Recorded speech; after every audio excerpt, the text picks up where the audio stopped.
ان الذین کفروا جو اگیانی لوگ ہیں، لن تغنی عنہم اموالہم ولا اولادہم من اللہ شیئا، ان کا مال، اگیانی لوگوں کی اولاد، ان کی فیملی، ان کا جتھا، ان کا خاندان، ان کا قبیلہ، یہ تمہیں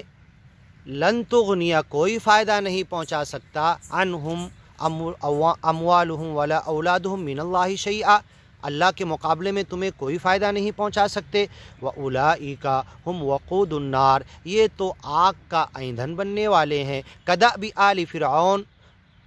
ان کی اگزامپل، ان کی ادھارن، ان کی مثال ایسی ہے جیسے فرعون کے خاندان والے۔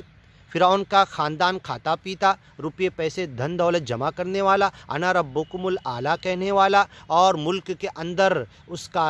حامان، فرعون، قارون، یہ سب لوگ، اس کے وزیر، اس کے جتھے، اس کے گروپ، اس کی فوج، اس کے لشکر، اس کے ہتھیار کوئی کام نہیں آئے، تو تمہیں ایسے لوگوں کی ترقی، ان کا تن من دھن، ان کی دولت، ان کی اولاد، ان کا خاندان تمہیں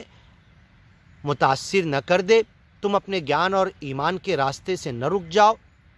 کدأب آل فرعون، ان کی اگزامپل فرعون کے خاندان کی طرح ہے، والذین من قبلہم، اور فرعون سے پہلے جو بادشاہ گزرے ان کی طرح ہے، کذبوا بآیاتنا، انہوں نے ہماری گیان اور ایمان کی باتوں کو، آیتوں کو جھٹلایا، فأخذہم اللہ، اللہ نے انہیں پکڑ لیا، بذنوبہم، ان کے گناہوں کی وجہ سے، واللہ شدید العقاب، اللہ بڑے سخت سزا دینے والا ہے۔ قل للذین کفروا، اگیانی لوگوں سے کہہ دو، ستغلبون، تم ہرا دیے جاؤ گے، شکست کھا جاؤ گے، گیانی لوگ تمہارے اوپر غالب آ جائیں گے۔ کتب اللہ، سچے مالک اللہ نے لکھ دیا، لَأَغْلِبَنَّ أَنَا وَرُسُلِي، میں غالب آؤں گا، اکیلا سچا مالک غالب آئے گا، اور اس کے رسول، پیغمبر،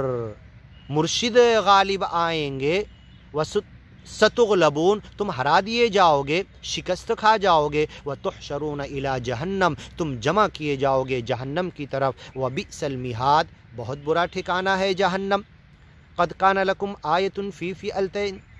قد کان لکم آیۃ فی فئتین التقطا، آگے کی ویڈیو میں انشاءاللہ سنتے ہیں۔